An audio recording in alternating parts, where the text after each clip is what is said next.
Welcome to our channel. Today we how to log into Dynamics 365 and create automated processes, detailed guide step by step clearly. Open your preferred web browser.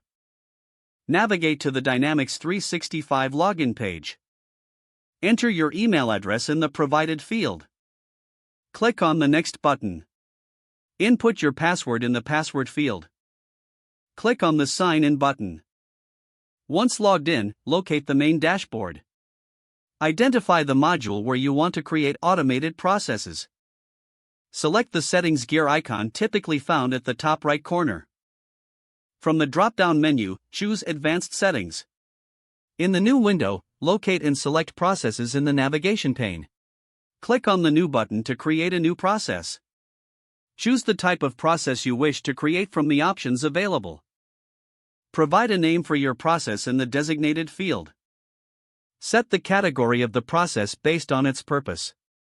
Configure the trigger for your automated process, selecting options that suit your needs. Define the steps that the automated process will perform. Use the drag and drop feature to arrange the sequence of actions.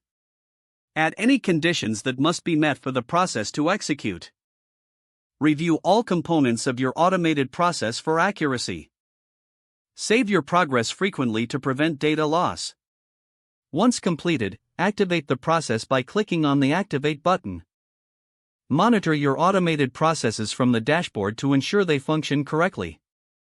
Make adjustments as needed based on performance results. If the page does not load, refresh the browser or try again in a private or incognito window. Make sure you are using the correct email address, then retype it carefully to avoid small typos. If your password is not accepted, use the reset option and create a new strong password you can remember. Check your spam folder for verification or security emails, then complete any requested confirmation steps. Enable two-factor authentication if available to improve account security and reduce unauthorized access risk. Don't forget to like this video and subscribe to our channel for more step-by-step tech guides.